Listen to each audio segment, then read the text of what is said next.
Buyurun Ramin Bey, dinləyirəm sizi.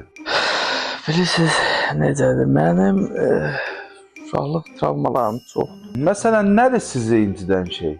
Uşaqlıqda o qədər kasıb olmuşuq ki, həmişə mağazinə girmək istəyəndə nə istəmişəm, alanmamışam. Ramin Bey, bilirsiniz necədir? Əslində bu bizim çoxumuzun başına gəlib.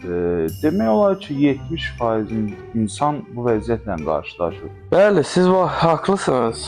Amma mən bunu valideynlərimə bağışlaya bilmirəm. İnanın səmimiyyətimə Ramin Bey, bir günləri mağazaya girdim. Səhər ağlayıb anama dedim ki, mənə marojna al. Bağlamaz neylədi sizə? Aldı bəli, aldı. Amma cəmaatın içində aynı olmasın deyə aldı. Sonra da məni tutmaz kimi çırpdı. Anlayıram sizə. Başqa uşaqlıqda nə olubdu? Hə, ondan sonra getdik o filmləri denən.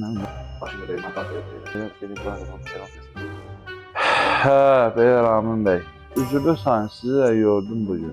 Yo, narahat olmayın Fərman bəy. Bu nə deməkdir? Bu mənim işimdir. Sadəcə 41 69 73 80. Nə olub Ramin Bəy, kart nömrəsi niyə deyirsiniz? Buradakən siz o pulu atın, var seansın ödəyişinə atın ki, mən də baxım görüm gəlib gəlməyib. Mənim bankim biraz zaliyir arada bir.